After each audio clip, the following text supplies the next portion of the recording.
On first down, they hand off to Marlon Mack. Huge hole, 50-yard line. He's at the 40, still going near sideline. He's at the 10. He's at the 5, and he will score. Touchdown, Marlon Mack. Touchdown, INDY.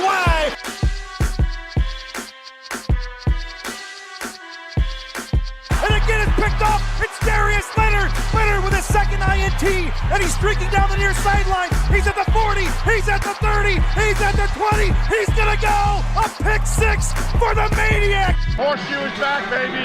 The horseshoe is back. What's going on, Colts Nation? Welcome back to another Bring the Juice Colts podcast live stream. We are here today with a couple of great members of the channel. And if anyone has been here for a little while or has been in any of the streams, you guys have probably seen both of these two. So we're just going to officially introduce some of them, and we're going to have more streams like this, bringing on a couple more members. That's part of some of the package that some of the members getting to be on a live stream with us. So please welcome. First off, want to say thank you to Mr. Chris Maker, who's joining us. Anyone that's been in any of our play-by-plays knows that this is one of the best mods we have. He definitely takes no BS in the chat, so we appreciate him for doing that. Chris, thanks for being here, man. Hey, not a problem, guys. Thanks for having me on. Super excited, man. And also, we got one of my friends, Devon Church. This guy has been a legend ever since we started doing these streams. He and I talk about everything going on. And Devon, thanks so much, man, for being on here as well. Yeah, dude, it's pretty awesome to be here. Watching you guys since you had about 2K subs, jumped on the team, been here ever since.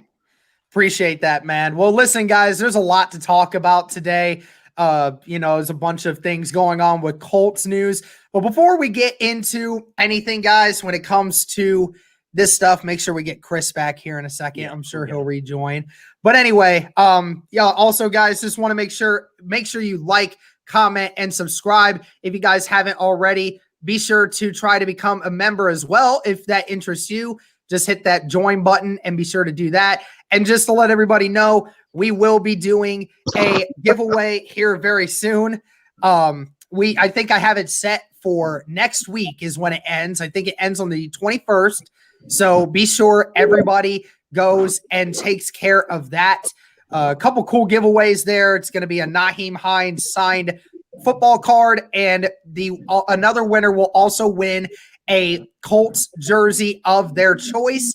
So feel free to join into those giveaways. You guys can do that here on YouTube, or you can do that on Twitter, Instagram, all the places that you can find us.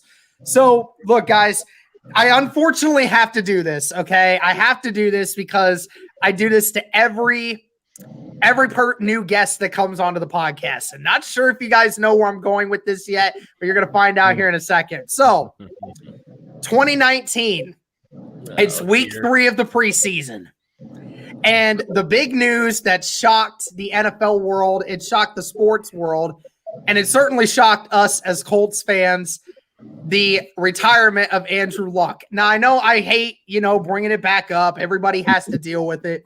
But, I am interested to hear what your guys' opinions on it were. Like, what were you guys doing in that moment? Because I think everybody still kind of remembers what they were doing or where they were when they heard this news break out.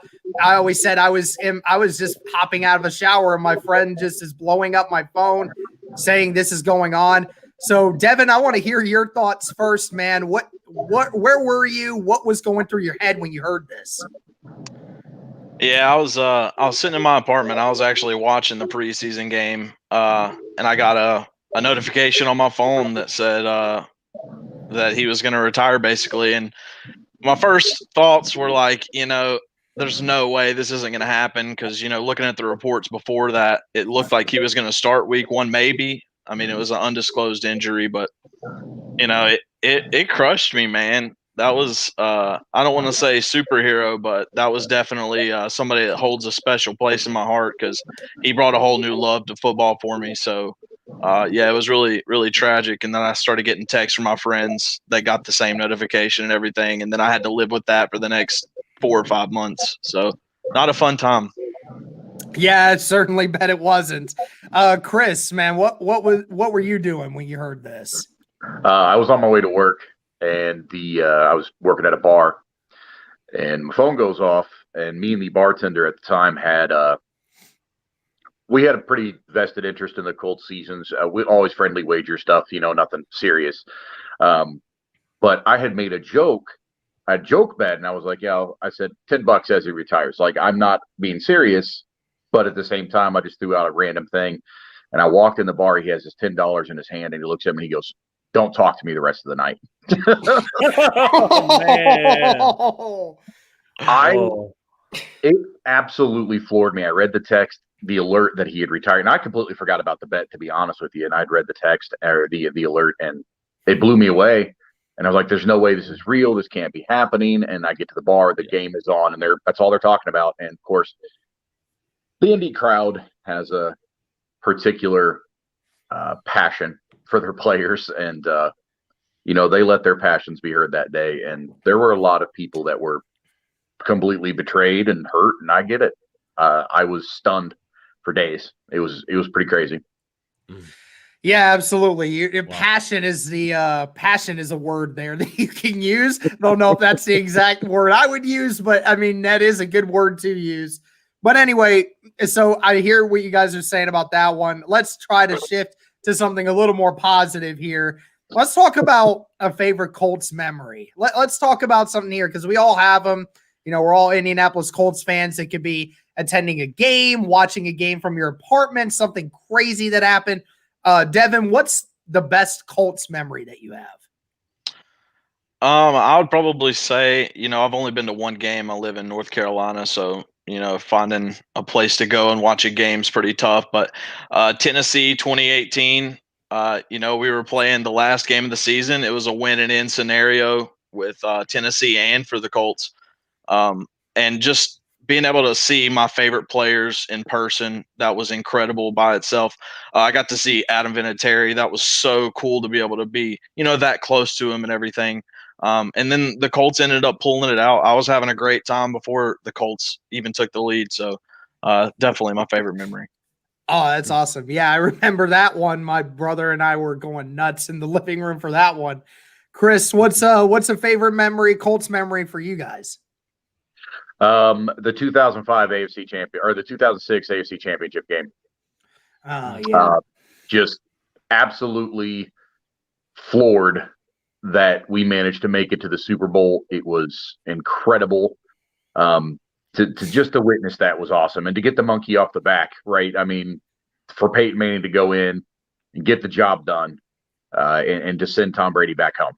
Right. To see him weeping, to see Tom Brady weeping on the sideline, it might be one of my favorite memories. I think Cody would probably agree with you on that one. Yeah, undoubtedly. The 2003 Tampa Bay game was another good one too, but the championship game, there's just so much on the line. That's got to be number one. Yeah, I feel that. All right, so let's talk about this season, guys. So, I mean, it's still fresh. Wounds are still there from a few things, but, this team went 11-5. It was a great year nonetheless for this team, make it to the playoffs in a year where the AFC in general was just so strong. So many different teams that were so good. And, to be 11-5 and still possibly miss the playoffs was insane. So, let's talk about this season, guys. So, Chris, did it exceed expectations this team did? Did it let you down, or are you excited for what's to come? Are you nervous? What's the feeling after the season's been over? So first, the season absolutely exceeded, I think, most of our expectations. I think a lot of us had this team going 10-6. And obviously they finished 11-5. So that's better than what a lot of us thought they were going to be, myself included. I'm not going to be a homer and say, "Oh, we win all 16 games." I'm not Colin Cowherd, but I think that they definitely did more than I thought they would do. And looking back on the season, this was easily a 14-win team. I mean, we let 3 of them get away from us, and it could have been a lot more than it was. And then crazily at 11-5, we snuck into the playoffs as the NFL's first 7 seed. Like, that's nuts. This AFC class was loaded. So, I mean, I was a little disappointed because statistically we should have beaten Buffalo.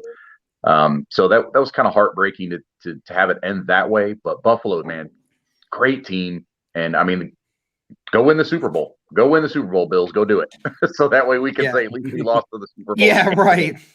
It's like 2012 all over again. Andrew Luck and them lose to the Ravens, who end up going on to win the Super Bowl. Absolutely insane. But I think for the future, I'm not too worried about it. I trust in Ballard. That dude's process is absolutely incredible with what he's been able to do. Even with the picks that he's had too, it's crazy to think that most of the time that Ballard's been here, we've had a top 15, or excuse me, above a 15 pick in the majority of our drafts. I think last year was the first time we picked inside the top 15.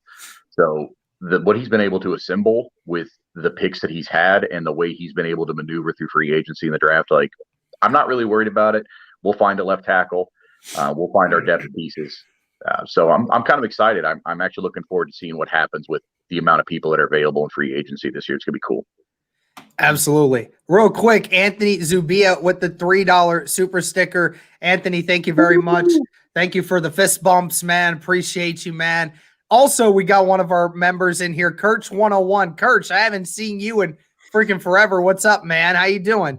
Out to get you on one of these here soon, man. FaZe Water Hose also in here, another member. What's up, man? Devon, what was your reaction to this season? It meet expectations for you? Yeah, I'd say they pretty much hit it on the head for what I thought was going to happen. Once we got into the dance, I did think, there's always a chance once you get inside of there that you can go all the way. Doesn't matter what your record was before, as long as you get in there and you have the opportunity to another game next week. That's the biggest. I mean, that's over half of the battle, if you ask me. But they definitely met my expectations. I was obviously disappointed, like everybody else, that we didn't beat Buffalo, but we beat them in pretty much every statistic. But we didn't put the points on the board, and hopefully next year we can make it even further, man. Yeah, I totally agree. All right, so I just got to ask, because everybody had a differing opinion on Phillip Rivers at the start of this season. Before the season started, I want to know this before it started. Were you guys fans of the Colts signing Phillip Rivers? Devon, you go first. Were you a fan of that move? Yeah, I was pretty ecstatic, actually. I mean, I didn't think he was washed up by any means. He wouldn't have been my first choice, but once we actually made the signing and I had time to sit down and assess what our team was going to look like with Phillip Rivers, I really thought his connection with Frank Reich would pull him back into a better stature than he was in the previous season. And even after this season, I could still see us retaining him. It wouldn't make me angry. Once again, that probably wouldn't be my first decision, but I wouldn't be angry with it. I feel you on that. Also, another one, Kirch101 with the $10 super chat. Kirch, thank you, man. Appreciate that. Says, love you guys. Love the channel. Go Colts. Kirch, appreciate you, man. Thank you for doing that. That's very kind of you. Like I said, man, I got to get you in one of these here before free agency starts, man. I promise. Chris, were you a fan of Phillip Rivers coming to Indy before the season started? So I'm an old school Colts fan. And I remember all the heartbreak that Phillip Rivers gave this team. So to say that I disliked him was an understatement. Okay. But what I will say is this. I knew the man could play. I knew he could still play. And I watched him in the San Diego in Los Angeles. Just slings the ball over the yard. And I knew he was a gunslinger. I wasn't a fan of the signing, but I do think it was an upgrade. And ultimately, it had to fall down to you got to trust Ballard and Reich, man. I'm not there. I don't see it, but I trust those guys. So wasn't a fan, but he definitely exceeded even what I thought he would be able to bring to the table. So very happy with it now, obviously. Appreciate that. Yeah, I appreciate the honesty. I knew a lot of people from the very beginning that said I can't support this guy. Even it was crazy to get comments on our videos in the middle of the season, hearing a guy. We even saw a guy that said, no, we have to hate Phillip Rivers. Don't you know how this works? We're not supposed to support this guy. Like, what do you mean he's our quarterback? What do you mean we're not supposed to support this guy? Like, I mean, I get you may not like him very much as a Charger, but, you know, he's a Colt now. He's not a Charger anymore. So, okay, we're going to go off script here. Jags hired Urban Meyer. Everyone's initial thoughts on that. We'll start with Cody because Cody hadn't talked much yet. I want to get him in here a little bit. Cody, what you got, man? Oh, I didn't even realize that. Wow. Well, good for Jacksonville. I mean, gosh, they've been terrible for years. So I'm kind of like, until he actually like, you know, it's a difference between the college level and the NFL level. So until he goes out there and like does what he did at Ohio State, like I'm not like super worried. But hey, it's a good get for Jacksonville. So good for them. All right, what do you guys think? Hey, Chris. All right. So number one, we gotta ask Derek what he thinks because yeah, that's your guy, because the Buckeye, that's your guy. All right. Well, I told my friend this, who's a Jags fan at work, and he was happy about the news. I love me some Urban Meyer. Don't get me wrong. Okay. I love Urban Meyer, what he represented for Ohio State. I know a lot of people have the issue of, you know, him knowing about one of his assistant coaches, you know, not being a so nice person to his fiance at the time and still wanting to give him a chance. I understand that, but, you know, I think most of Ohio State Nation just, you know, kind of gives him a pass on that because he was just trying to be a good person. But I love me some Urban, but I think the Jags got the wrong guy here. I'm just saying. Wow. I will say this right here, right now. If Urban Meyer does not have a great collection of OC and DC to back him up, the Jags aren't doing anything with him. I'm just saying, because Urban Meyer, I hate to say it, he has had a lot of success at Ohio State. He recruited really well. He definitely knows talent, and he's definitely a guy that is a driven leader. He is a great vocalist. He knows how to get people going. But he is just not good at calling plays or operating things. I'm sorry. Ohio State was good. And the other issue I have with him is he gets attached and it hurts. It hurts him in a way because when JT Barrett was the quarterback at Ohio State, there were so many people saying, get JT off the starting roster. Please go Joe Burrow. Please go Dwayne Haskins. Go with some of these guys who can actually throw the football more than 20 yards down the field. He just never wanted to because JT was his guy. JT was, you know, his boy. You know, he was with him the whole time. I mean, I love JT, and, you know, he's one of the most accomplished Buckeyes ever. But, you know, Urban got too attached, and I think that hurts his judgment sometimes. And I'll be honest, I'm surprised by this.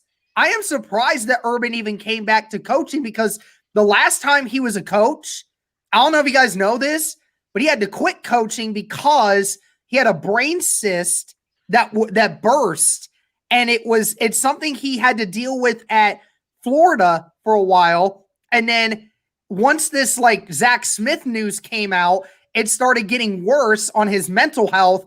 And anytime he got too stressed, it burst, and it actually was like physically hurting him. Like he had to actually get rushed to the hospital during a game at Ohio State when we were playing Nebraska. He was bent down on his knees, like in pain. And they had to get him out of there and make sure he was okay. And he's like, I can't do this anymore. The stress is too much. I don't know if his health has gotten that much better since then. I think maybe he's, you know, had a couple years away from football. Maybe it's kind of helped him out mentally, but I am kind of nervous for him because I saw what happened the last time he was on a field coaching a team. I certainly don't want that to happen to him again. But like I said, I think Urban's going to be a great person for the locker room. I think he knows how to be that guy. But, you know, I don't anticipate him being a guru of anything. His OCs and his DCs are going to have to take care of that duty. So I don't know if that changes your guys' opinion on it at all. I mean, first of all, I didn't know that about Urban Meyer at all. I had no idea that he had gone through that. That's obviously probably a pretty scary thing for him. So glad that he's at least mentally to the point where he feels like he can do it on a pro level. That's pretty cool. But here's what I'll say about it. It's Jags front office doing Jags front office things. It's a splashy play. It's a big move, but the cons have shown that as far as business decisions are concerned, their realm tends to float outside of professional football. You let guys like Yannick Ngakoue go, Jalen Ramsey, and I'm supposed to be impressed that you hired Urban Meyer. Now, until, like you said, until you start winning games, it's just another play. It's just another name to me. Definitely splashy though. Yeah, absolutely. It sells tickets. It generates buzz for sure. And, you're about to get Trevor Lawrence too. So that's also going to make another splash. Devon, what's your thoughts on it? I mean, look, man, I'll be kind of short here. If you ask me would I rather have Frank Reich or Urban Meyer, my answer is going to be Frank Reich. And if that answer ever changes, then I'll be concerned with the Jaguars getting a new head coach. Okay. Hey, that works, man. I appreciate that one. All right. Get a couple more comments here, and then we'll move on to something else for this season. Trevor, another member of ours. Trevor, the one thing I can tell you, at least right here, right now, upload a lot. Seriously. There's, especially now with the off season, you need as much content out there as you can. Cody and I can attest to this, that we only got better on the channel because we started posting all the time. You get better the more you do it, and you're not going to generate buzz on your channel if you're only posting like once a week. So you need to post, multiple times a week. And honestly, if you post a video like once every other day, I mean, that's a good quota to go by. All right. Another one here. All right. This one's for you two. Wentz or Stafford? Devon, I'm interested. I see the smile. Go ahead. Just know you're gonna get judged by your answer. I'm gonna get roasted no matter who I choose. Dude, I got roasted the other day by saying that Wentz would probably figure out a way to work with Reich. I got roasted. It's okay. It's all right. Dude, I want to pick the Bulldog and Matt Stafford, but I just personally think I'll take the younger guy, Carson Wentz, and a little bit more mobile than Matt Stafford as well. He's got that connection with Frank Reich that could rejuvenate it, just like it kind of brought Phillip Rivers back to life when everybody thought he was dead, Don't say it. I've said it, Carson Wentz. He already said it. He can't take it back now. I'm in the minority on that one. I'm very positive, but that's just my personal belief, man. All right, Chris, Stafford or Wentz? Rivers. All right. See. If I have to answer the question, give me Stafford. And the reason is, when you go back and you watch Stafford, I don't care who's around him. It doesn't matter. He lost Megatron. Dude was still posting 4K seasons. And he's not turnover prone. He doesn't get rattled. Dude's tough as nails. Dude had a back injury for weeks before he reported. No, give me Stafford. Give me that tough, grizzled, knows how to win football player. I think Wentz is broken right now, and I think it'll take too long to fix. And on top of that, his contract is absolutely ridiculous, and Ballard will never do that. Yeah, and if he does, I totally. I'll eat a shoe. Totally in agreement on that.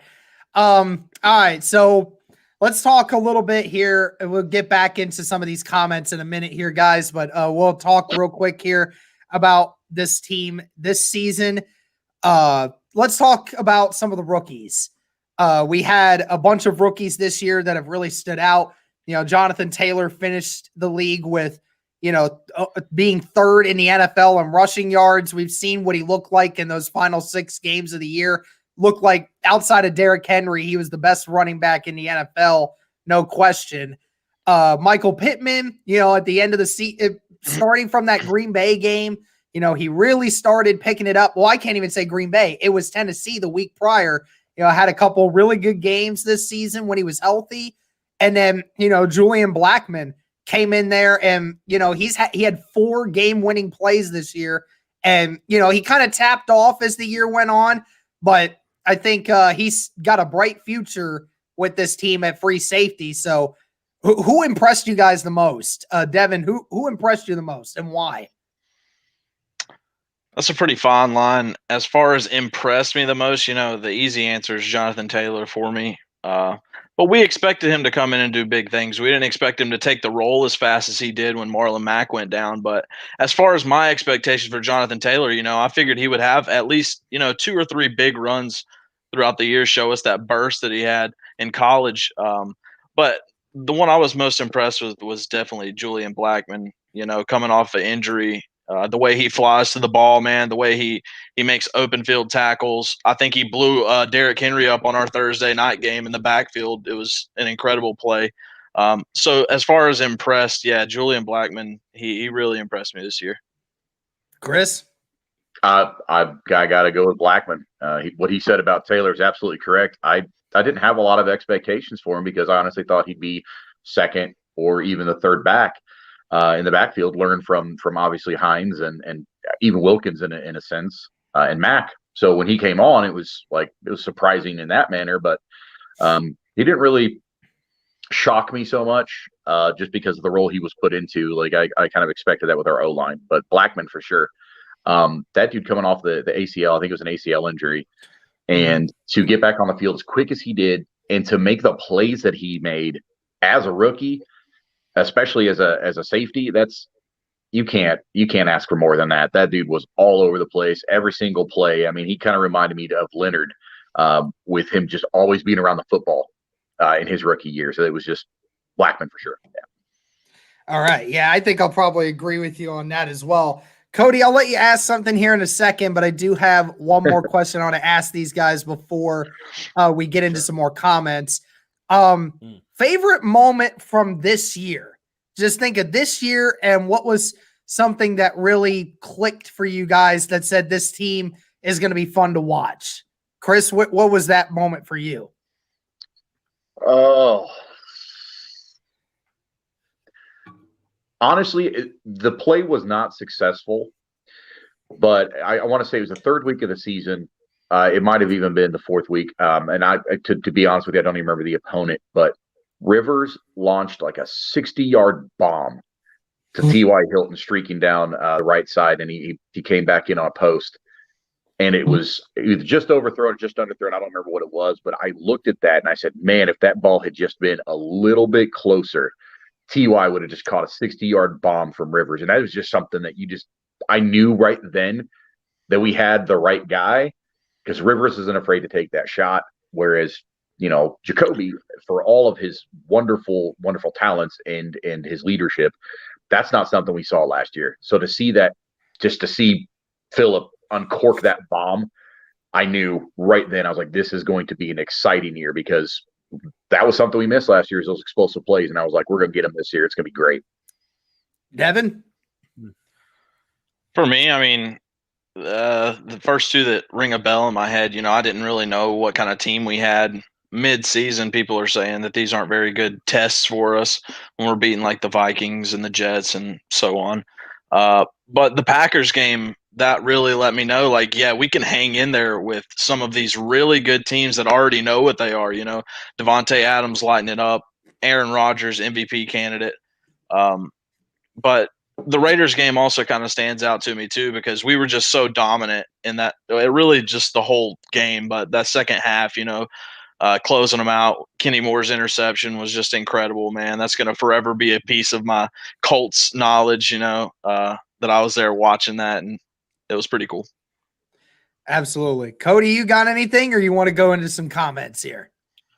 I guess I don't think we asked this one yet. So, how did you guys become Colts fans? I'm curious about that. We'll start with Devon. Okay.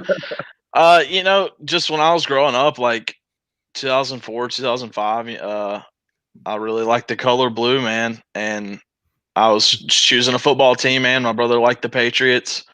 I like the Colts, and it just transgressed from there. Watching Peyton Manning, Marvin Harrison will probably forever be my favorite Colts player of all time.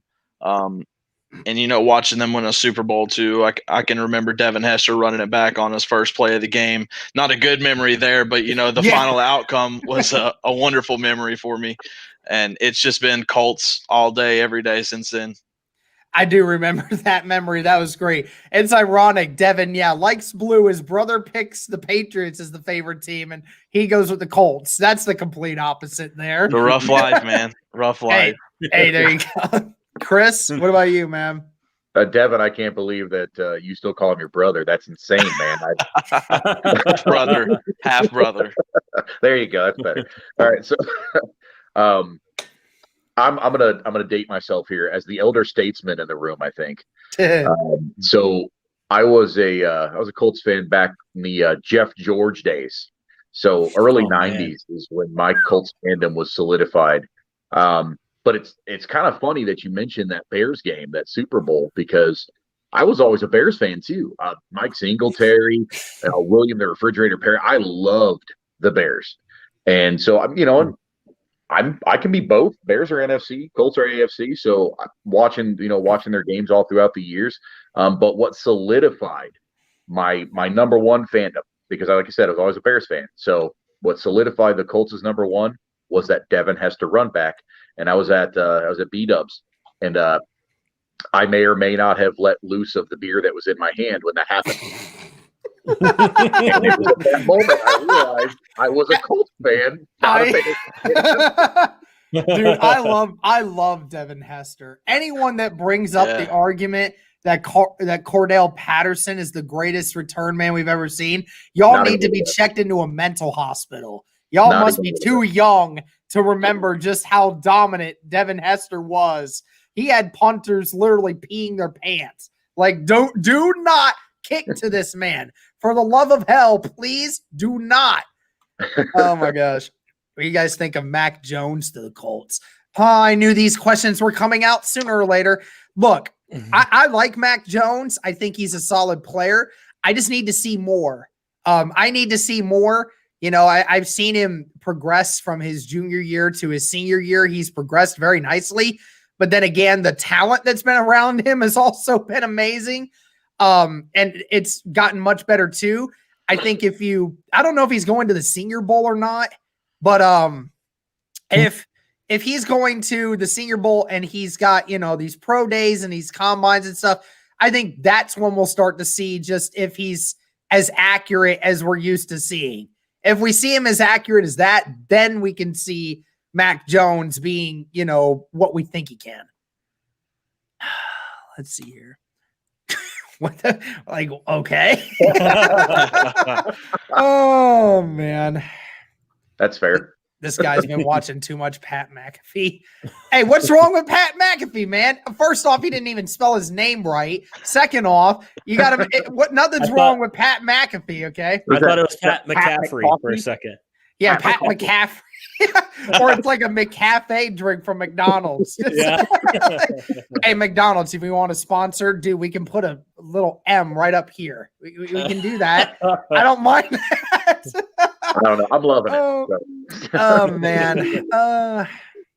The Trey Lances to Indy. Oh boy. Let's see here. Too many comments. What the heck happened? Yeah. Oh man, that's scroll fever. He says, I have a question. Hold on. I think I see it. Would you rather be a Dogs fan or a Colts? Because we know the Dogs are more superior. Oh, wow. He already knows my answer on that one. It's Colts all day, every day, baby. Oh, man. Oh, boy. Hot Rod needs to do some squats and get some protein so he can hit those 50 plus. Dude, he hit a 50-yarder.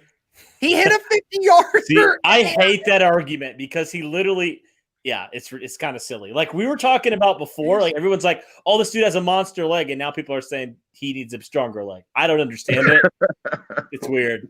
I think it's got to be mental, right? Yeah, it is. Yeah, I mean, look, he can kick a 50-yard field goal. We've seen him do it, okay? He can kick those. It's just, he's a rookie kicker. He's had a few key misses this year. He's going to have to figure it out because, he was really good to start the year. He just had a little bit of an issue. I don't even care about leg strength. I mean, if you're going to kick anything inside 50, I don't mind it as long as you're accurate. There, that's the issue. Yep. Where are we at here?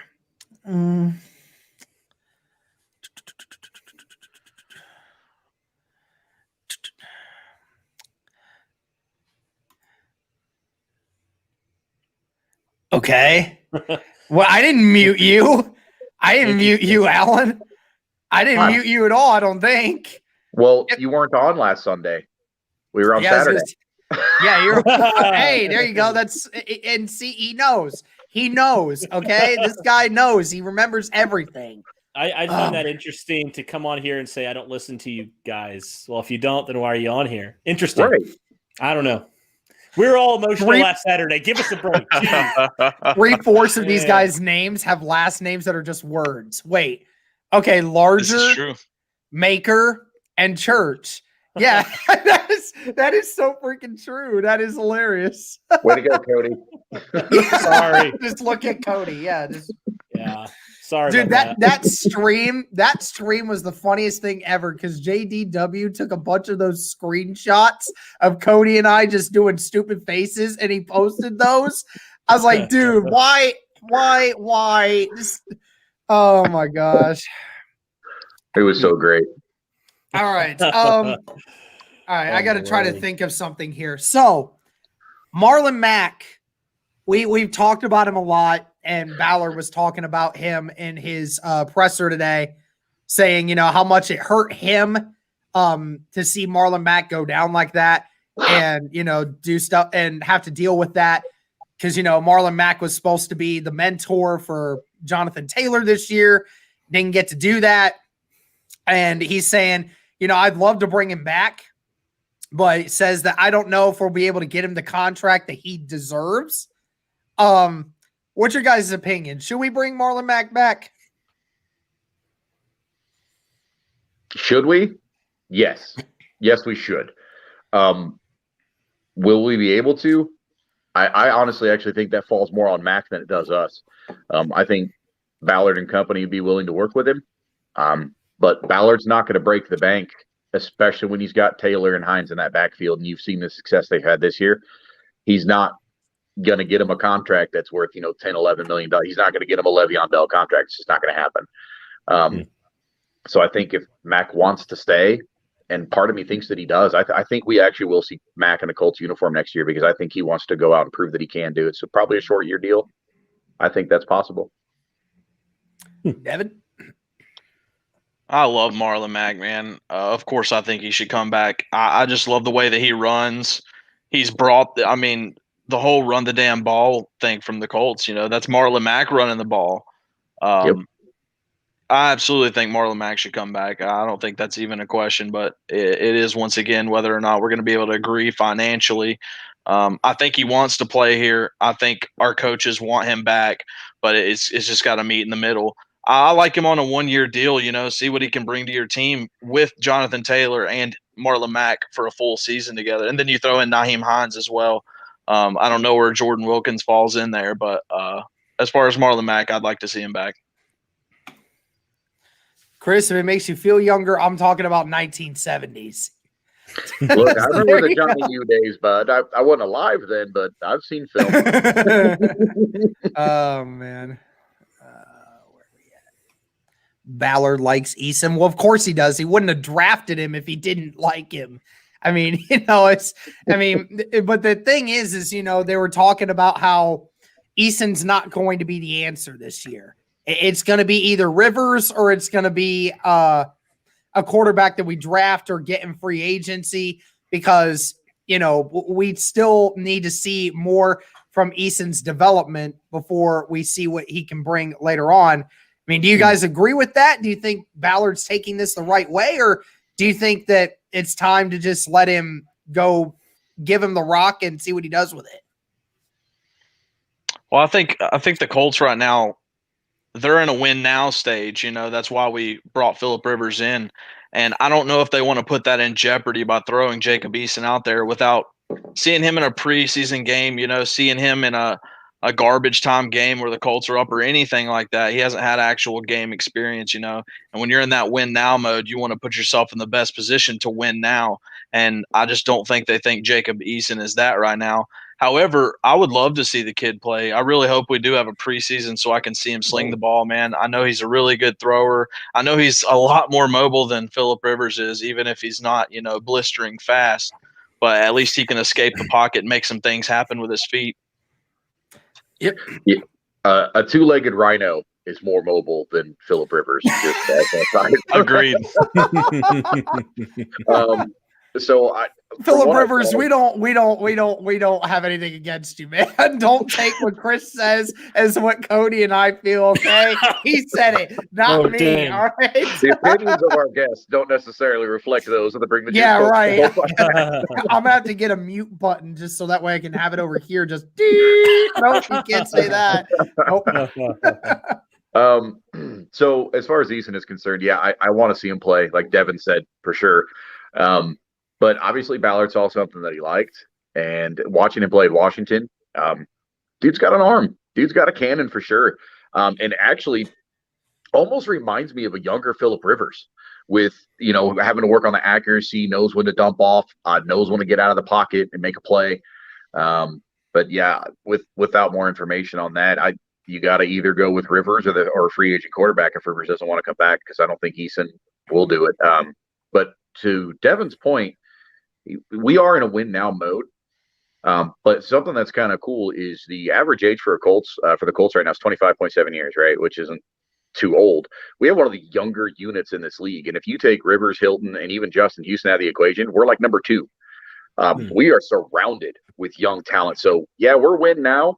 But with our depth and things like that, we're also built for the future. And whether that's Eason or a quarterback in the draft or maybe even a Matty Stafford, you know, I think we're actually going to be pretty good in that department. 55 of you in here. Thank you, everyone. If you're a Bears fan, Chris, do you remember Johnny Knox? Yep, I remember old Johnny Knox. The fandom started to wear off right around the time that Knox came into the league. So because I'm local with Indianapolis, I didn't get to watch a lot of Bears games. So to have me reflect on a specific play for Johnny Knox, I couldn't do that for it. But yeah, I remember watching Johnny Knox in a couple of games. Matt Stafford for a second. Hey, I'm down. I'm down for that. Matt Stafford for just a second round pick. Hell yeah. Totally. Let's see. You got to go back here. The problem with freaking StreamYard is whenever I reach a certain point and don't let the comments refresh, when I go to the bottom page, it just brings me all the way to the bottom. Does not watch Ballard's interview today. Yeah, I did. I watched that a little bit. Only issue is I couldn't watch it from the very beginning because I was at work, so I couldn't do that. Yeah, and we're right after this. I'm going to upload that our reaction to it. So there's a lot of interesting nuggets in there that Chris Ballard talked about that I think a lot of fans are going to have questions on. So looking forward to talking about that even more. Bring back the Mac. That'd be a good one for sure. Our issues that we have to re-sign Braden and Darius. You don't even mention the other one. It's Quentin Nelson that we have to sign too. I mean, Quentin Nelson's going to get $20 million a year. So is Darius Leonard, and Braden's probably going to get 12 to 15. I mean, geez, those guys are going to be insane. There goes our. Would you re-sign Anthony Walker?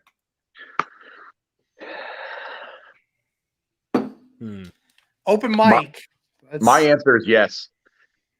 Anthony Walker, just hearing Ballard talk a little bit, I don't want to go too far into it because I know you guys are going to do a react to that, so I don't want to go too far. But just listening to Ballard speak about Anthony Walker, he is such a valuable member of this squad and one of the more underappreciated because he may not have the gaudy plays that a Darius Leonard will give you or even an Okereke, but his leadership, his feed, his energy.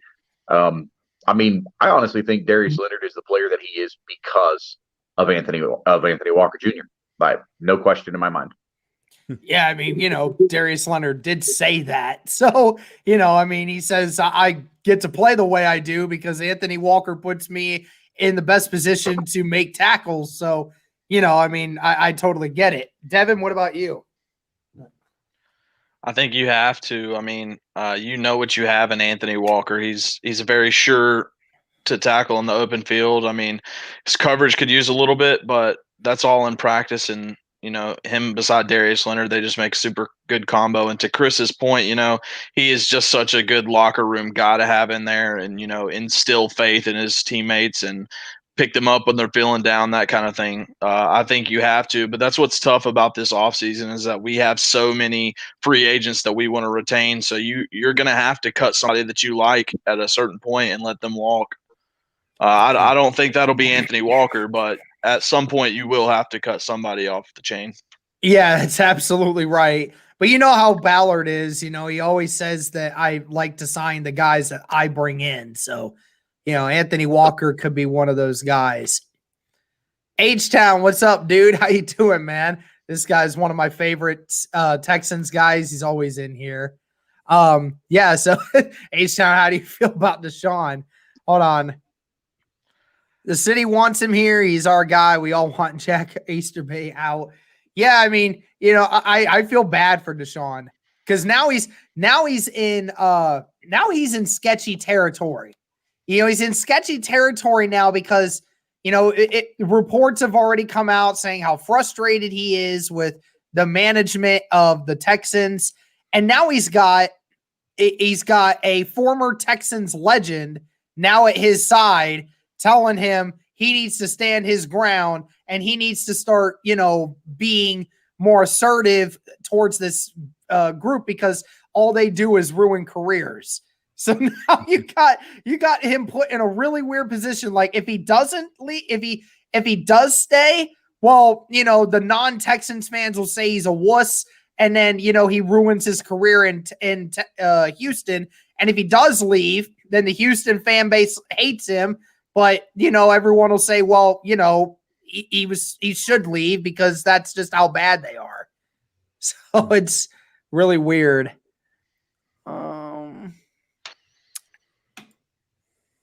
Okay.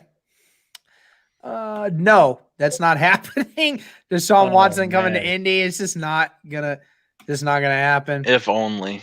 Yeah, right. Yeah. Costanzo's replacement coming in the draft. Yeah, that's a good question. We might as well just ask you guys while you're here. What would you go with for a first round pick? If we're not moving away from the 21st spot, say we just stay at the 21st spot and we're going to pick there. Do we go left tackle? Do we go edge rusher? Do we try with a quarterback? What are you thinking? Go ahead, Chris. So this draft isn't particularly loaded with defensive end depth. There's a couple of guys that are coming out that will probably make impacts on whatever team that they end up on. But the issue comes down. Okay. So the issue comes down to, what's more pressing need, and offensive linemen are always cherished, by teams who are in need. And if you can get you a left tackle to replace Anthony Costanzo and you have one fall in your lap at 21, you pull the trigger. You don't even hesitate. But I mean, the same thing can be said if you have, the best DE in the class somehow manages to fall in your lap, you pull the trigger. And I think that's a Ballard approach, is going to be the best player available regardless of need. But obviously left tackle, if it's between a left tackle and a defensive end, he's going to pull the trigger on a left tackle. Okay. Raise of hands. Who thinks Ballard's trading back? Mm-hmm. All right. Two out of four. Okay. All right. That's fine. We've seen it happen before. So, he's picked in the first round before, and he's not picked in the first round multiple times. So, things happen. But Devin, what are you thinking, man? As much as I would like to see a quarterback picked, or for even Chris Ballard to change his ways and move up some draft picks and get a guy that you actually love, I don't think that's going to happen. Listening to his press conference earlier, he said that he truly does believe that this team can win a Super Bowl with Phillip Rivers at the helm as the quarterback. And when that guy talks, you just have to trust him. It may not be what's actually going to happen, but that's actually what he believes. And such a brilliant mind like Chris Ballard, I mean, you have to kind of have a little bit of faith in what he's saying. As far as the draft pick goes, I don't think it's going to be quarterback. I really do think we're going to pick up a left tackle. I don't think we're going to move back. I think if anything, we would move forward if we were getting a quarterback, but that's just not going to happen. So I think we're going to get a left tackle. Oh, in case anyone actually cares, spicy chicken nuggets are coming back to McDonald's. Just in case anyone cares. Cool liar. No, I'm not lying. I'm actually being serious.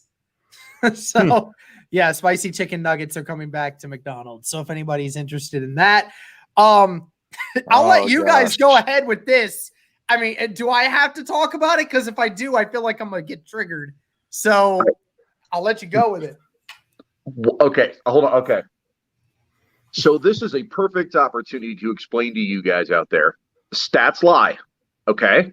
Jameis Winston threw for 5,000 yards and 30 touchdowns. Is he an elite quarterback because of that? No, he's not. Phillip Rivers has been playing in this league for 17 years, 18 years now. Of course, years. He's going to probably pick up yards. That's going to happen. He's a good quarterback. He's probably a great quarterback. Is he a Hall of Famer? Debatable. Andrew Luck, at the career trajectory that he was taking, was a surefire Hall of Famer. There's no question about it. No pundit in their right mind ever took a look at Andrew Luck and said, oh, that guy's probably not going to make the Hall of Fame. But there's a debate about Phillip Rivers. The reason that debate exists is because for all of his gutso, all of his glamour, Phillip Rivers isn't the dynamic top 10 of all-time quarterback. It's just not going to happen. But Andrew Luck had that potential, and that's why he was a better quarterback than Phillip Rivers. It's Kevin? inarguable. You know, to say who's better and who's not better, I mean, that's kind of tough to assess. Who was better at the time? If you're talking about when Andrew Luck came into the league, absolutely, Andrew Luck was better in my opinion. You know, the guy's mobility, first of all, is one thing that was very underrated about him. You never knew when he was going to take off for 15, 20, 30. You know, we've seen some big runs out of him in his day. But Phillip Rivers, man, that guy, he's just so limited in his abilities. He has very elite accuracy. I will give Phillip Rivers that.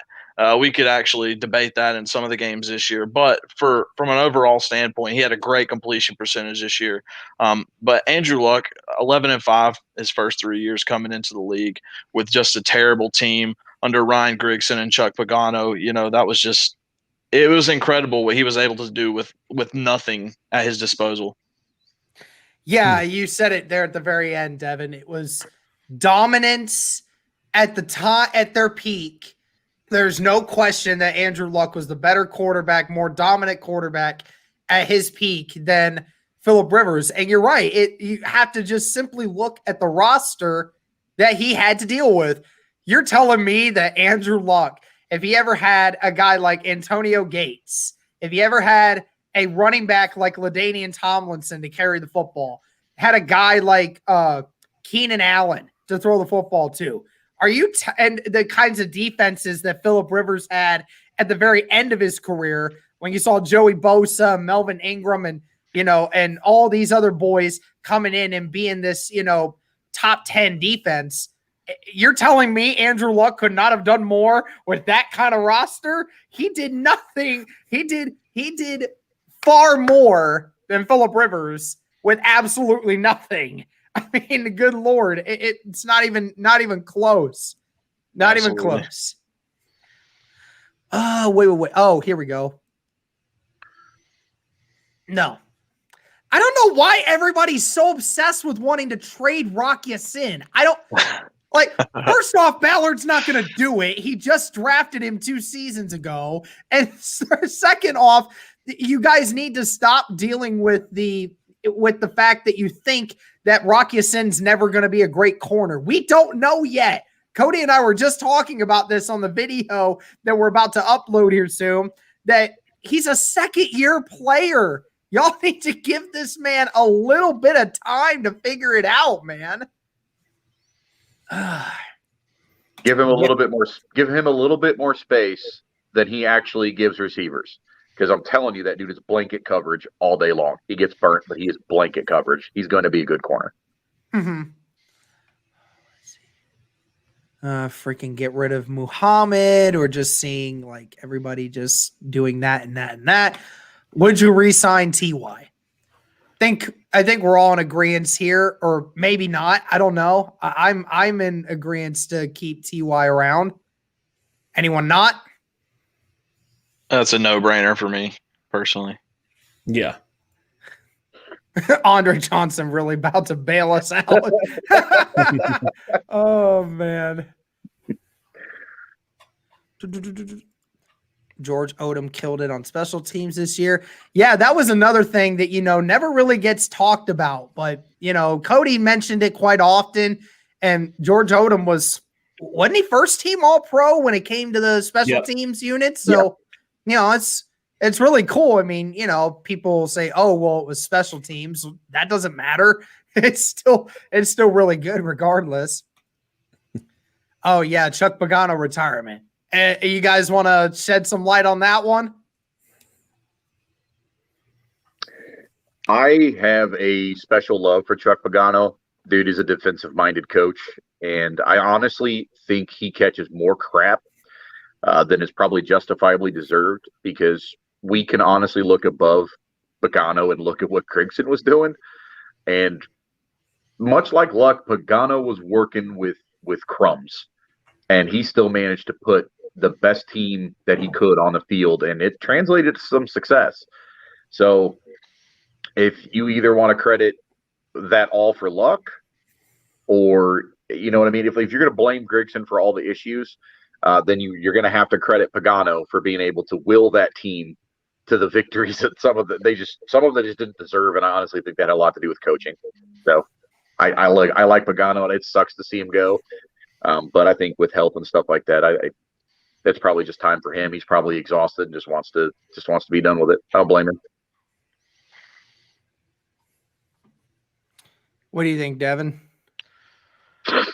I think Chris kind of nailed that on the head. I think some of Chuck Pagano's backlash is a trickle down from Brian Grigson and just how awful that man was being a general manager in the NFL. And of course, we had Chuck Strong that kind of brought us together with Chuck. Even if you weren't a huge Chuck fan, you still kind of feel for the man.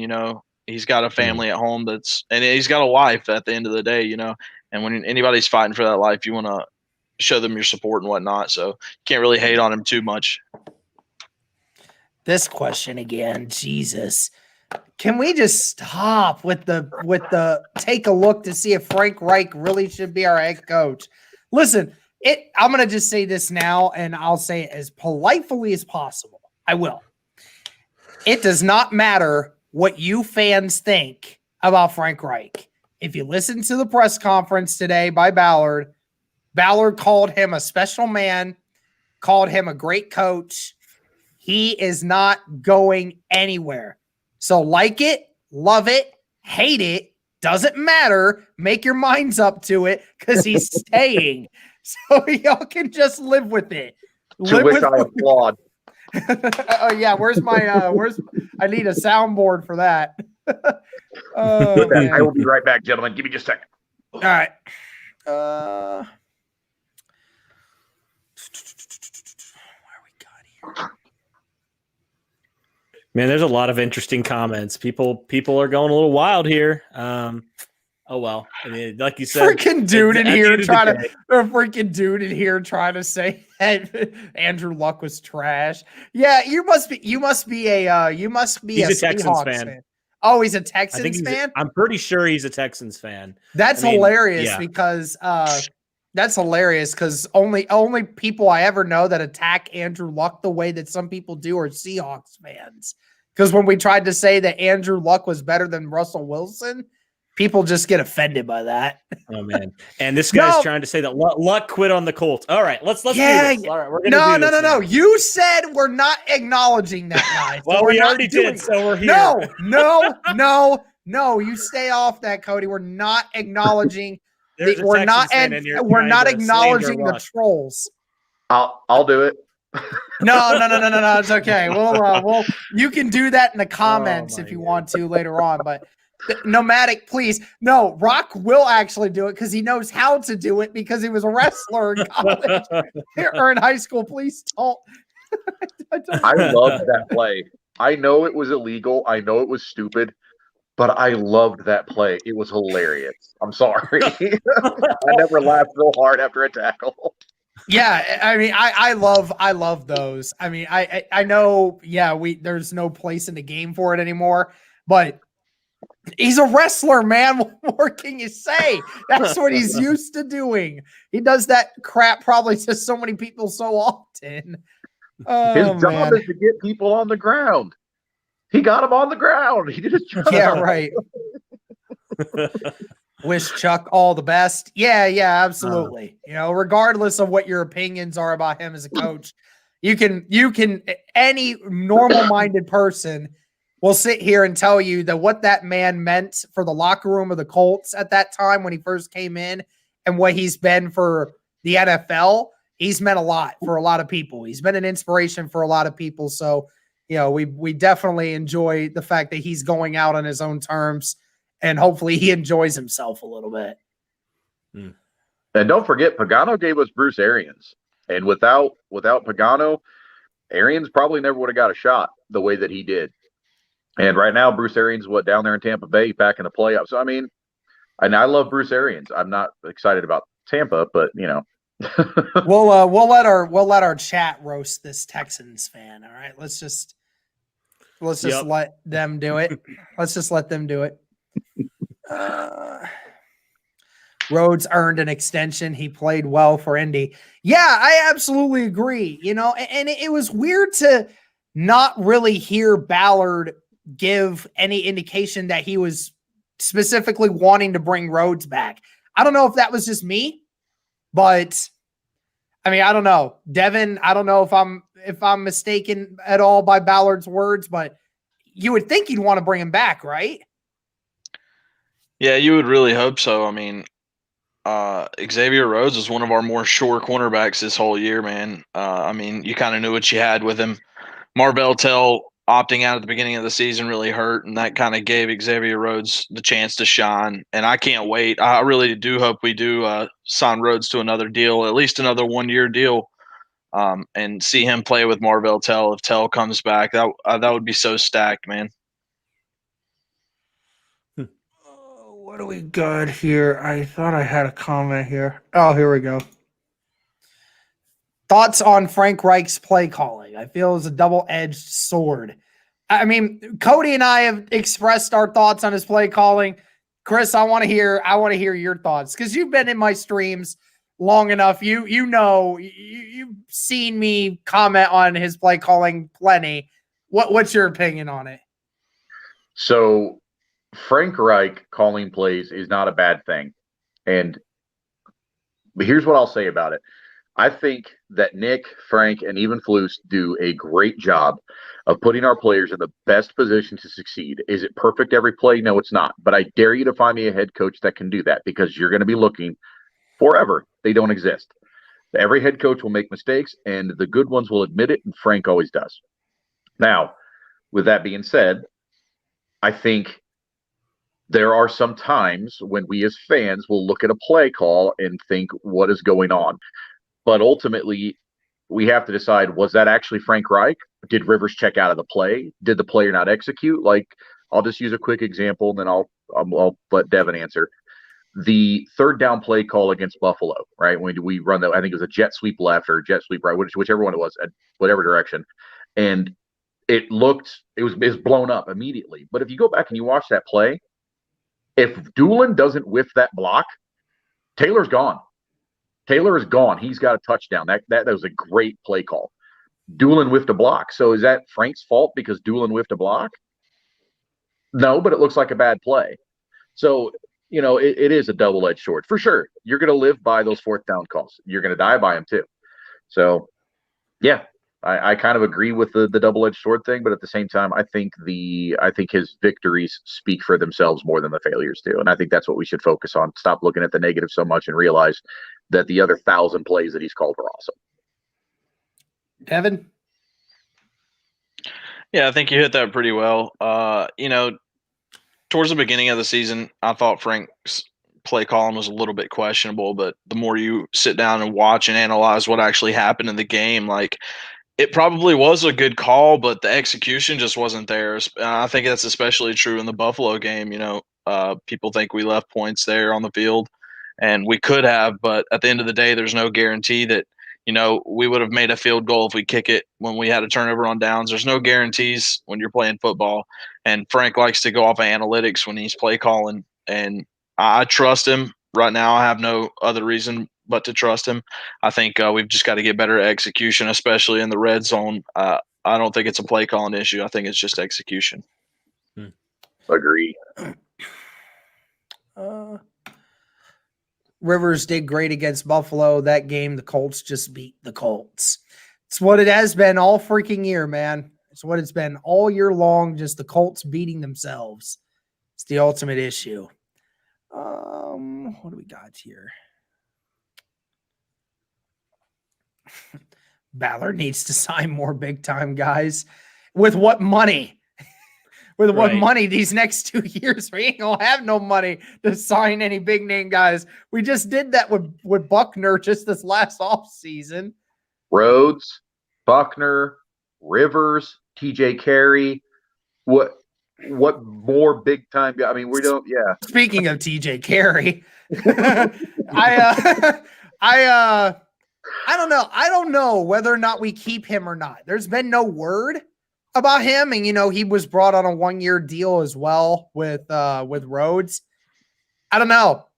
It's just that our cornerback room is so depleted right now. I know Marvell Tell will come back, but if Isaiah Rodgers comes in and starts getting some meaningful snaps, TJ Carey might be a guy you just decide, hey, we're gonna let you go.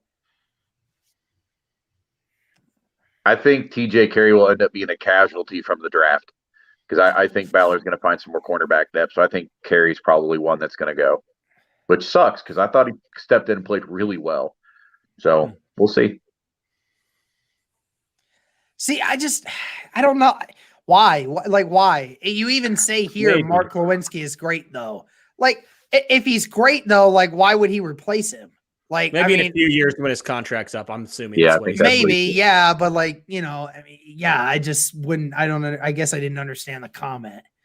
I know Cody's had some thoughts on Mark Lewinsky from a few years I'll say this. I was frustrated with him in 2019 because it seemed like there was a drop off, but I liked what I saw from him this year. I thought he had a really nice season. So I'll give credit where credit is due. There you go. Cody's not a man of integrity, everybody. He's not afraid to admit when he's wrong. Okay, I'll throw a dive bomb on all of you here. Oh. We talked about Urban Meyer going to Jacksonville.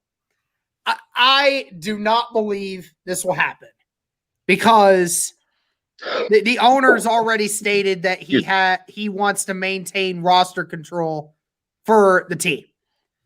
But is there any way that Justin Fields gets selected first overall instead of Trevor Lawrence? Now that Urban Meyer is the head coach of Jacksonville. I'm not going to say I believe it. I'm just throwing it out as a possibility. Jags front office does Jags front office things. Yeah, you should tell UCF Jaguar about that. He'd probably agree with you. I kind of want to watch the draft stream that he's going to do because he'll do one. I kind of want to watch that to see if it happens because I want to see his reaction. I want to see his reaction too. Yeah. Yeah, that'll be great. He will lose his mind. What about it, Devin? What are you thinking? Yeah, I don't think they can screw up that bad. I mean, I love Justin Fields, and the connection's there with Urban Meyer, but a guy like Trevor Lawrence, they don't come around very often. And even if he is going to Jacksonville, a team that hasn't had much recent success, I still think he's going to pull them ahead of where Justin Fields will be able to put them.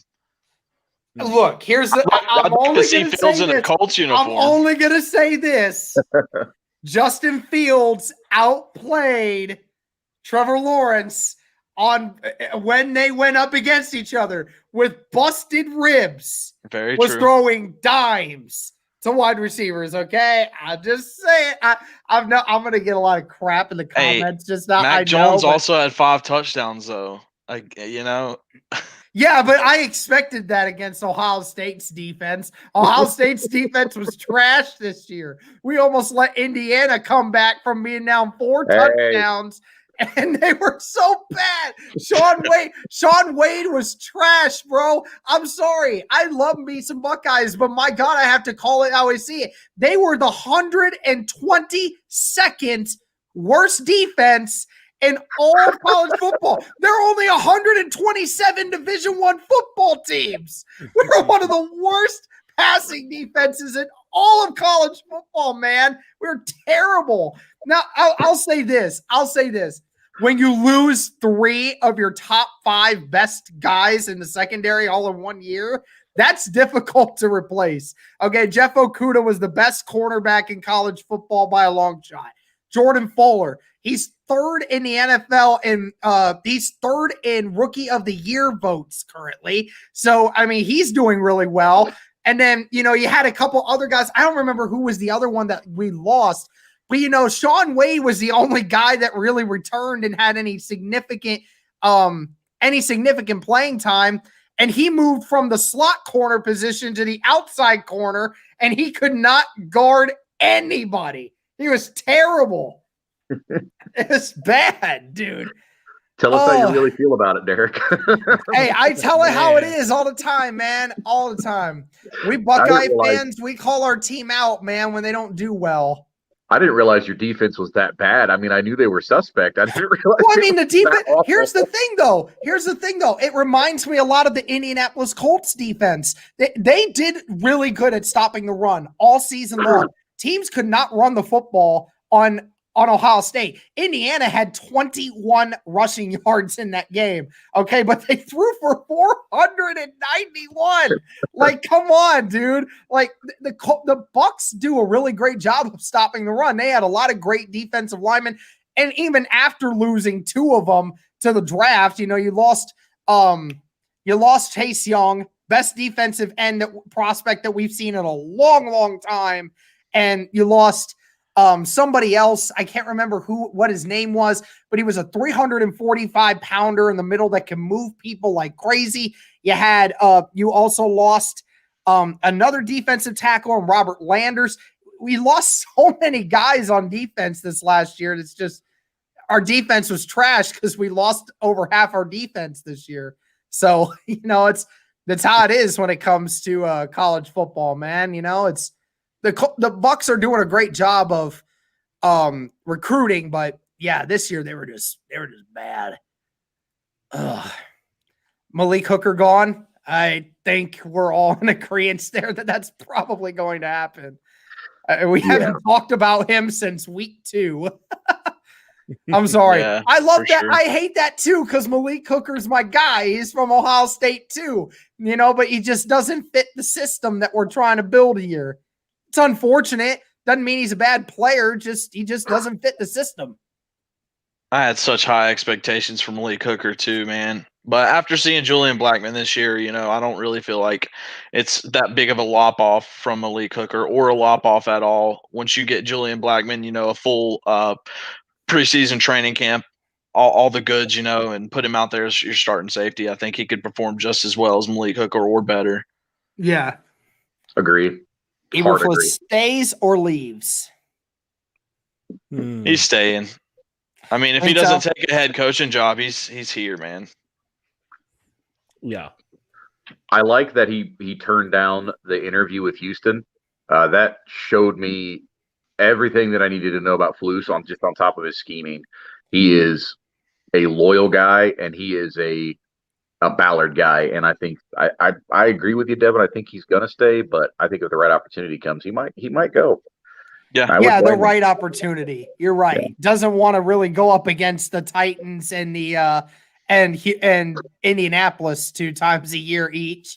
I think that would probably be business difficult, I'm sure. But yeah, I mean, nobody wants to go to Houston. Hell, I mean, Dodds was given the opportunity to interview for a GM position, and he turned that down too. So, I mean, good thing is Dodds is coming back. So that's a great news. So yeah, I know that he had interviewed with Detroit and they went with somebody else. So that's great news for the Colts, man. Well, okay, Immortal Garrison. Well, Fields or Lawrence is going number one. One of them is going number one. So I don't saying they're busts. I don't know, man. I don't know about that. I think that both of those guys are such great quarterbacks that, you start to get to the point where, you can start finally building a team around them because you finally know you have a quarterback that you don't have to worry about whether or not he's actually going to be good or not. Yeah. So, yeah. But yeah, Trevor Lawrence should be the number one pick because I'll give my honest opinion on Justin Fields. Fields certainly is a great quarterback, but he has a really bad habit of holding on to the football way too long. And that's why he gets sacked so many times. Like, bro, throw the dang football away. Like, geez, you're going to get yourself killed in the NFL doing that. Oh, my God. I can tell who's the Florida fan in this chat. Holy crap. Delete your whole account. Delete your whole account. Not a single sane person thinks Kyle Trask, that's not a homer of Florida, thinks that Kyle Trask is better than Zach Wilson, Justin Fields, and Trevor Lawrence. Nobody says that. No. Over Justin Fields and Zach Wilson, maybe just a little bit, but Trevor Lawrence, come on, nah. Watch all of us be wrong and that dude have a Hall of Fame career. Yeah, right. Yeah, exactly. This is gonna be sent to us in like 15 years. Like, hey, remember when you guys said this? No, I don't remember when I said this. Oh man.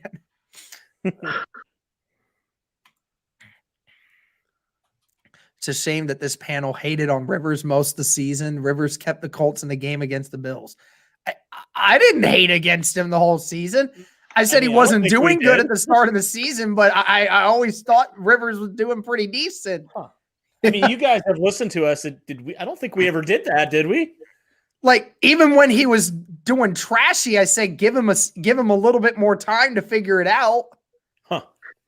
What I will say about this podcast that I've always appreciated from you two, and even the other guys, is when you offer your criticism, you sandwich it in a little bit because you provide honest criticism, but you don't run a guy down. So to say that you guys are trashing on Phillip Rivers or hating on Phillip Rivers is absolutely inaccurate. As far as Devon goes, I don't know if maybe he did, but I have Twitter, I have tweets to back up my support of Phillip Rivers the entire season. So I was definitely not trashing on Phillip. I criticized him when it was appropriate, and I think that's what you guys did too. Yeah. So, well, it was funny at the beginning of the season. People said we didn't talk about Rivers that much, and that was being disrespectful to him. Like, I'm sorry, I don't talk about my quarterback in every episode that I ever do. Like, I'm not about doing that. I mean, there's nothing to talk about here, so why would I keep talking about him? And then when we do talk about him, when we say something good about him, you guys didn't comment well enough about him, so you're being disrespectful. It's like, what the hell is this? What do you want? Tell me what I need to say to prove to you that I like Phillip Rivers, and then I'll do it. Yeah, we'll be wrong no matter what we do. So might as well be wrong with our convictions, right? It's the new definition of disrespect. They had to change it so it fits the narrative. Yes. The only issue, Tidales, that I have with this is Wyatt Davis is not a left guard. He's a right guard. He's been a right guard all his career. So I don't know how you would do putting him at left guard. Now, if Indianapolis decided to do that, first off, if Wyatt Davis even makes it to pick 21, I'm just saying Wyatt Davis is that good that he might honestly get picked as a guard in the top 20. I'm being completely honest.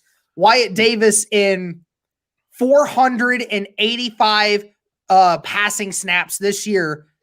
How many sacks? 0. Goose egg. He is that good. I mean, and he throws people when we run the football. He throws people. So I love me some Wyatt Davis. I'd love to see him come to Indianapolis because he is nasty. I love that about our offensive line. I think that's exactly who he is. Hey, Trevor Howard with the $2 super chat. Watching this instead of the bum Buffalo Sabres. Hey, appreciate you, Trevor. Appreciate you, man. I don't watch the Sabres. I don't watch hockey. So, you know, I used to do that, but I don't watch hockey anymore. Let's see. I like this next question right underneath that, Derek. We can talk about that one. Right underneath Trevor's. Oh, right underneath this thing. Oh, okay. Yeah, it's like skipping that. a lot It's of comments. question. We'll just have to see. Oh, yeah, it's not too many though. Do you guys think Houston will be brought back? And what do you guys think about Banagoo not playing much this season? Well, to answer the first question, Houston being brought back, I think it's certainly possible. You know, I think Houston, while inconsistent in the pass rush, does provide you with great leadership. He is your hype guy at the beginning of every game. We've seen where the Colts collectively gather in a circle and he's in the middle giving the speech to everybody. And, you know, he's definitely still got some juice left in him. And Banagoo, I mean, Eberflus said it multiple times. You guys just got to understand, he didn't practice to like he wanted to play. I mean, that's the issue, is he didn't feel that Ben Banagoo was trying hard enough to be the guy that they thought he could be. And, you know, that's on Banagoo to try to be better. Chris, what do you got on that one? I think you absolutely re-sign Houston. And again, this kind of falls back on what Ballard was saying, but I saw it throughout the season. Houston can still play, man. That dude is fast. He's still physical. He's very strong, and he can get to the quarterback. And just the presence of Houston being on that edge alone contributes to Buckner being able to eat a double team. Houston can come off the edge, or maybe Houston eats a double team, or Kenny Moore flying it.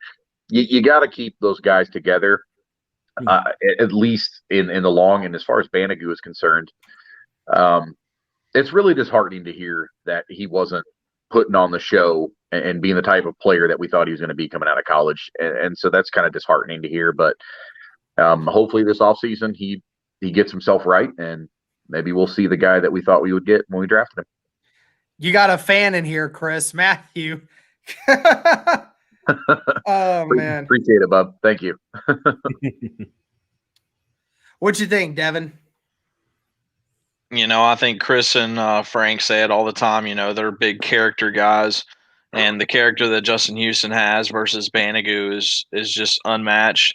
I definitely think you re-sign Houston. That's what I would personally do. I don't think guys like him, you know, just grow on trees. I love the signing when we first got him. Reminds me kind of like when we signed Trent Cole. I love Trent Cole when he played here personally. That was just me. I thought that was really cool, him getting signed over. But Justin Houston, yeah, I think you re-sign him. I forgot about Cole. I like Trent Cole, man. Raiders fans absolutely hate him. Yeah, for sure. Yeah, fair enough. We asked our friend Darian about that. Like, hey, 2016, Trent Cole ends your guys' season, you know, destroying Derek Carr's leg. How y'all feel? It's like, yeah, we still have some disdain for your guys' organization for him doing that. Like, why you gotta hate the organization, man? It's one player. We didn't do that. I swear. It wasn't a bad hit. It wasn't illegal. Right. Yeah, it was clean. It was just kind of suspect. I mean, if Andrew Luck had that happen to him, and like, yeah, I'd probably be the same way. So I'm not gonna lie. Freaking Ben Banagoo also. I mean, Cody and I were talking about this too. That, you know, Ben Banagoo reminds us of Tyquan Lewis. You know, kind of had that issue of, you know, not really taking it too seriously at first, kind of wasn't living up to the hype of the expectation. We think that he can continue to get better as long as somebody gets a hold of him and starts getting through to him, because the talent's there. We just got to figure it out. What happens to Brissett? Oh, the Colts are keeping him. You know they're keeping him. Okay. Absolutely, they're keeping him. I mean, he's definitely staying because, you know, he's a proven leader. The Colts absolutely love him. They adore him as a leader, as a captain, as just a teammate. I mean, you know, and also I know Ballard said in his presser that, you know, oh, you can't forget Jacoby Brissett's name in there. It's not just about Rivers and Easton. It's about Brissett as well. Like, get out of here with that crap. I know Ballard doesn't believe that. He knows Brissett's not going to be the guy going forward. He's just going to be the main backup, I think. And, you know, you could still use him in situational football like they were doing this year, as long as you got Phillip Rivers out there. See, my thing is, does Jacoby Brissett really want to sign to be a backup again, or does he want an opportunity to go out and play for another team? You know, like this could be his one chance to audition for another team. So I don't know if I would say slam dunk. Yeah, he's coming back at this point. Well, I mean, was the question, do the Colts want to bring him back? I mean, we already know that Ballard wants to bring him back and Reich wants to bring him back. Everyone on that team wants him to come back. But you're right. It's if he actually wants to stay. You're right. That's the huge difference. What do we got here? I thought I missed something. We don't really care if he starts that much. He just wants to help his team. Absolutely. Yeah, I mean, if you're signing him to just be your third down short yardage quarterback, okay, fine. But I don't know if he wants to do that. Colts Nation still trolling you, bro. What? Colts Nation saying that, remember the Ryan Kelly crap? I'm Ryan Kelly, you're Quentin Nelson, or is it the other direction? Oh. Yeah. Cody, where are you going to have a Colts player on the pod? Dude, I mean, good question. You know, I was going to say, when was the last interview that we did? We had Zach Pascal in April, or was it May? I think it was like May. I think May or June. It was like right before training camp or something like that. Yeah. So, yeah, if anybody wants to go check those out, just look up Bring the Juice Colts podcast player interview, and then you'll see a bunch of those. We had a couple guys. We had Ben Banagoo on in February of last year, I believe. We then had Danny Pinter on right after he was drafted. We had Darius Fountain on there. Was one guy to talk to. And, we had Zach Pascal on there as well. So, we had a couple of Colts players on the pod last year. I'm still I got you. JDW, what's up, man? How you doing? What's up, JD? Oh, man. Finally got my new laptop. Oh, is that your podcast laptop that you're talking about? Is that what you're talking about? Because if it is, that's cool. Now I got to do this to look at you guys now. Yeah, the looks have changed now. Hold on, okay, there we go. There's that. Okay, it's this and that. Okay. Yeah. Devon. All right, there's Derek. All right. JDW. Oh, no, it's back. JDW, I hope you got those. Saying? I hope you got those snapshots, bro, because they're not coming back. Oh my gosh, dude. Yes, that would be that. Look, I honestly think it would have been so much easier to get Darius Butler on a year and a half ago before he started doing what he's doing now. There's almost no way we could get Darius Butler on our podcast now. That man's too big. That big man's too big now. I mean, we'd love to get like guys like Pat McAfee and Darius Butler on here, because that would be sick, to be able to talk with those guys. But they're too busy with their stuff now, man. Ain't no way that we could get Darius Butler on here. Yeah. We'll probably have to reach out. We can reach out to him, but like I don't think he'd ever respond. He'd have to respond to you, Cody, because you're a bigger presence on Twitter. So, or we'll have to find his email or something and try to message him or something. That's the way to do it now.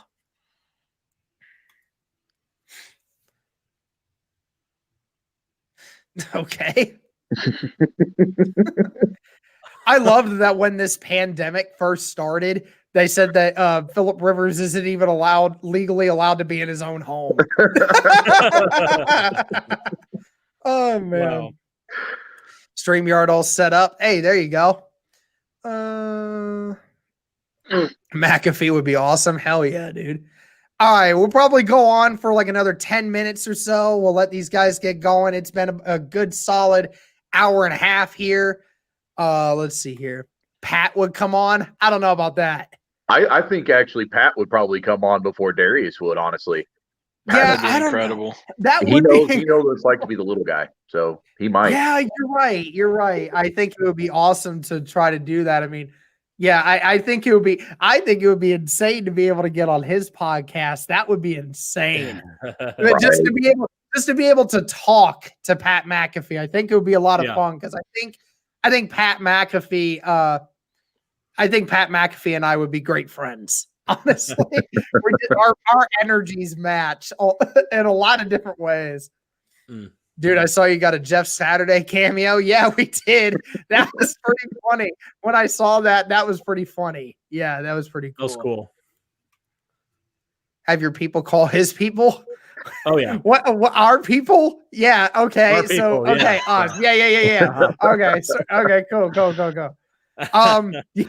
Bro, all right, I would Cody, love to get Costanzo on. Get a hold of Jason, okay? We got to get a hold of Jason in the back, okay? He's got an important phone call to make. Okay. Got you. How about Vontae Davis or Pierre Desir? I don't know how your feelings are about Vontae Davis, Cody, but I'm not a big fan of Vontae Davis. I don't have anything against Vontae. I like him as a person. Do not get me wrong. I didn't like his decision to quit on the Bills. People want to talk about Andrew Luck.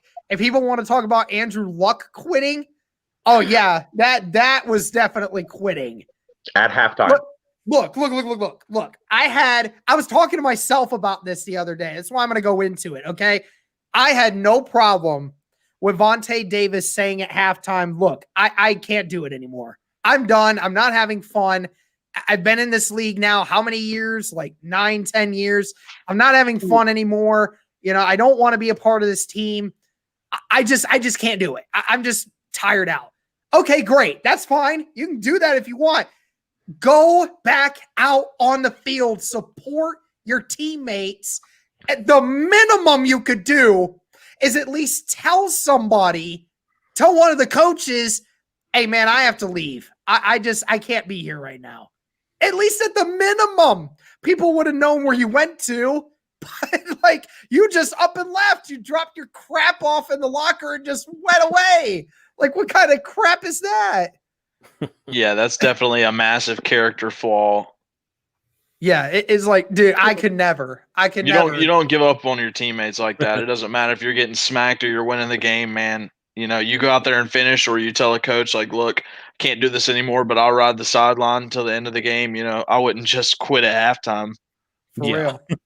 How about Robert Turbin? Yeah, somebody said Robert Turbin has his own podcast. I tried looking it up. I didn't find it anywhere though. Turbo. Is that what it is? Okay. That's his thing. Yeah. Okay. We'll have to do that, dude, because that would be pretty funny. I haven't seen that one. This one right here. Yes. Oh, that's so good, dude. Oh my god. I'm just excited to be here. I'm just excited to be here. Take your time. Dude, that would be the greatest thing ever. That would be the greatest thing ever to get Andrew Luck on the podcast. That'd be insane. I don't know if he'd want to do that though, because like he'd probably get asked questions he don't want to be answered. But that would be sick. that is a bucket list item for any of those three people to come on the podcast. It's Pat McAfee, Andrew Luck, and then Darius Butler. That would be insane. So any Robert of y'all Mathis. that are on, that'd be good. Any of y'all on Twitter, just go spam Pat McAfee and Darius Butler for us. We'd love that. I You did. can't spam Andrew Luck because, he doesn't have Twitter. That man still has a flip phone, I hear. I did actually tag the Pat McAfee show to reach out to you guys. So that did actually happen. Hey, I there you go. never responded. So I mean, I appreciate you. Yeah, I don't know. I it would be weird. 10K fan signatures on a petition to give Irsay to sign Stanford. At 10,000 fan signatures for Irsay to get Andrew Luck to come on the podcast, please. Dallas Clark. Hey, that Dallas dude's Clark, hilarious. another great Colts legend, man. Yeah, that's dope. That dude's funny. Guy walked out at halftime. You think he comes on a pod? He comes on for at least half the show. Yeah, he'll show Yeah, up for there you half go. of it. He'll want to take an intermission, and then we don't see him again. I don't want to. No, I don't want to do that, dude. It's starting to get to a point where we might start offending people. He seriously didn't even tell a coach. I didn't know that. Yeah, he just left. He literally went and took a shower. He put his stuff away. Put his stuff in his bag and left. So Didn't tell anyone. you're saying it was a clean break then, right? If that's what you want to call it. Yeah, go ahead. Oh, man. Sorry, dad joke. My bad.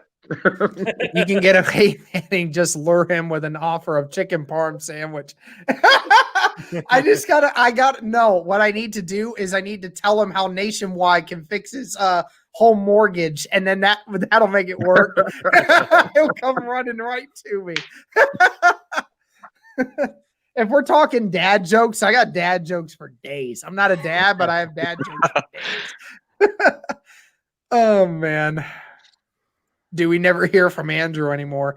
Yeah, because he doesn't talk to the Colts media. That's so right. sad, man.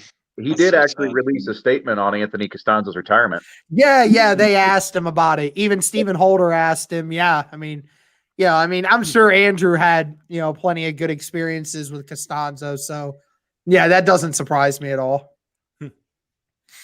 I got Darius Butler to like one of my comments on Twitter. Hey, there you go. All right, boys. I just sent a tweet out to Pat McAfee and I tagged him in it. So There you go. we'll see what happens. Who got the Come on, worst Pat, hairline let's in the group, not including you, Chris? Your beard is beautiful. I don't know. I'm gonna sit this one out. We hairlining? Hairlines. Mine's bad. I don't know. Hey, leave a comment in the comments. Okay, who's got the worst hairline? We're not talking hair. We're talking hairline. Okay, Hold leave on. it strictly. I'll just say to that. probably not mine because mine's so thick. Like I have a full head of hair. I don't know what you guys are talking about. Cody's. There you go. I don't know. Cody, I hope this doesn't weird you out at all. But your hairdo is making me feel some kind of way, dude. Not gonna lie. Oh, This is where you look at him again. You gotta. I can't. I'm embarrassed. I just came here to tell you why I don't listen anymore. Your guys' Thank you. confidence too good. Appreciate that. Derek getting cranked today. Okay, what does that mean? Oh, It's a dude, kid's that is. show. Stop it. What about Dante Moncrief?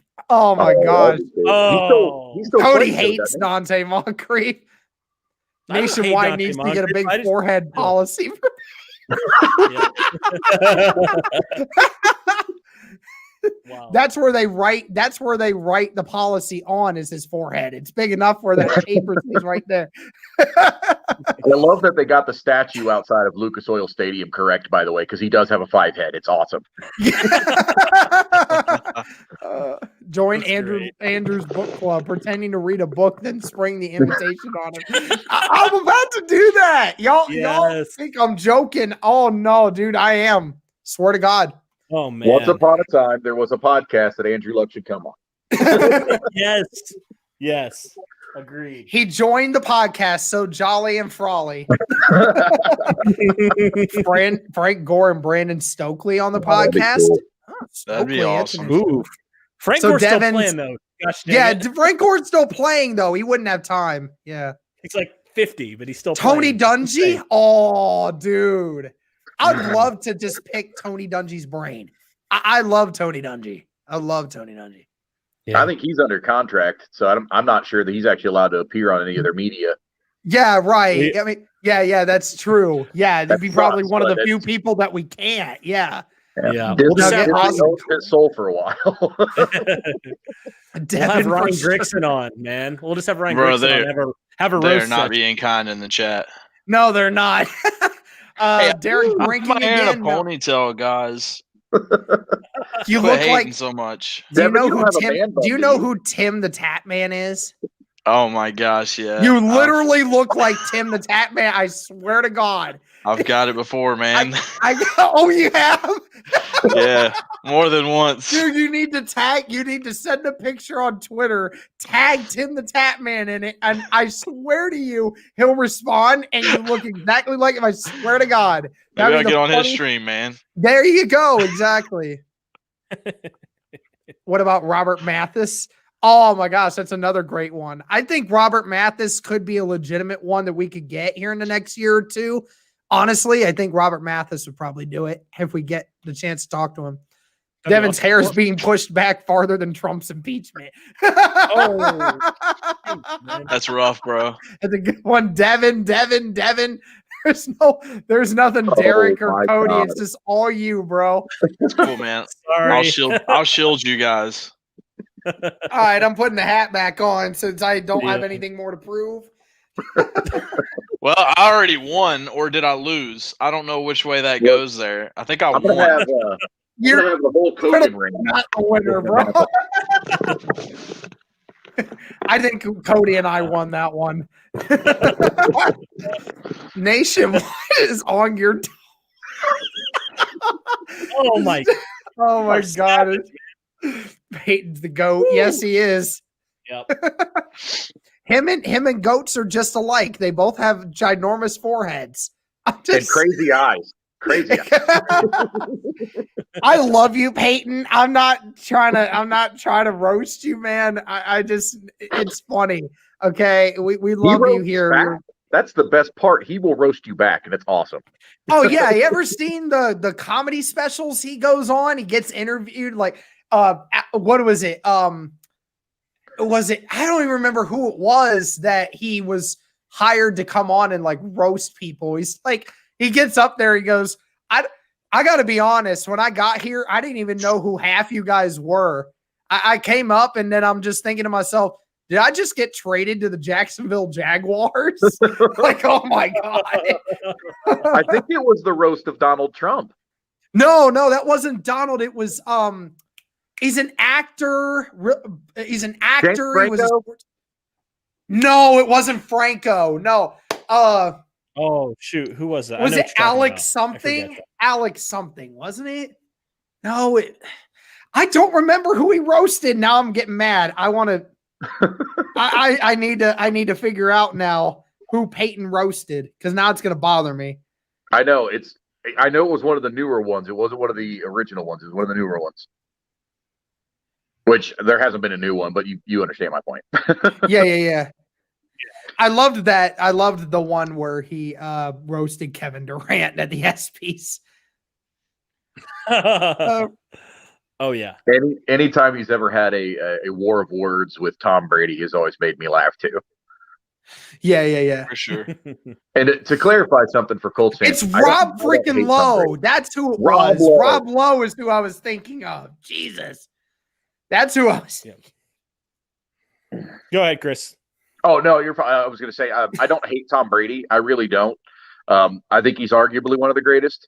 I hate the Patriots, and I've hated the Patriots since Drew Bledsoe. So it's not Tom Brady loathing or jealousy. I hate the Patriots in general. Well, speaking of Tom Brady, in that Rob Lowe segment, he roasts Brady so bad. He's like, what's done is done. And I'll tell you what, if you ever decide to end your career, consider this. You tried to take the air out of my retirement announcement so fast, you could probably get a job as Tom Brady's ball boy. Like, oh, man, roasted. And it's funny, too, because those two are great friends, but Peyton just loves to roast Tom Brady on his failures. Yeah. He really does. What do we got? Well, I think it's been over 10 minutes, Derek. Yeah, I know it is, but we're having a lot of fun, man. I know. I'm gonna get a lot of hate from y'all, but I was never a fan of Peyton Manning. Great guy, great leader, led us to a Super Bowl. I just didn't love watching him play like I do other QBs. Okay. I feel some type of way about that. I do feel some type of way about that. Trevor trying to get some free clout out here too. Love you, Trevor. I'm sorry, man. I'm just messing with you. Oh, man. We've been on his podcast a couple times. If you roasted Peyton, the subscriber count would fall to 4. Oh, jeez. I would like Adrian Peterson. Oh, that's another great one. I would love to get on the podcast. I love Adrian Peterson. That'd be cool. I'd definitely watch that. Oh, man. All right. Well, I think that's going to do it, guys. We had a lot of fun to end the stream. So, Devon, Chris, thank you guys so much. Like I said, Devon was one of the original guys that started coming on when we first started streaming, showing a lot of support, a lot of helps with the donations. You know, we talked about it, and he enjoys the podcast. We enjoy having him as a member, just as a fan in general. He's been a great guy. And Chris, I mean, what can I say about this guy? He's been one of the better mods that we've had. And he's always in here talking with us, having conversation. Always good to see him in the chat. So, gentlemen, I want to thank you guys so much for being in here as our first members live stream doing this. We're hoping to have more. I certainly will make sure that we bring you guys back on for a couple more of these. You guys deserve it. But thank you guys so much for being in here. Cool. Thank you guys so much. It's been awesome to be here. Yeah, guys, seriously, keep up the good work. I had an absolute blast talking with you guys and just, slinging some mud about Colts football and football in general and life. It was super cool and awesome, man. So thank you guys so much for the invitation, and look forward to doing it again. Go Colts. Absolutely. All right. Thank you, everyone in the chat, for tuning in. Thank you so much. And as always, go Colts.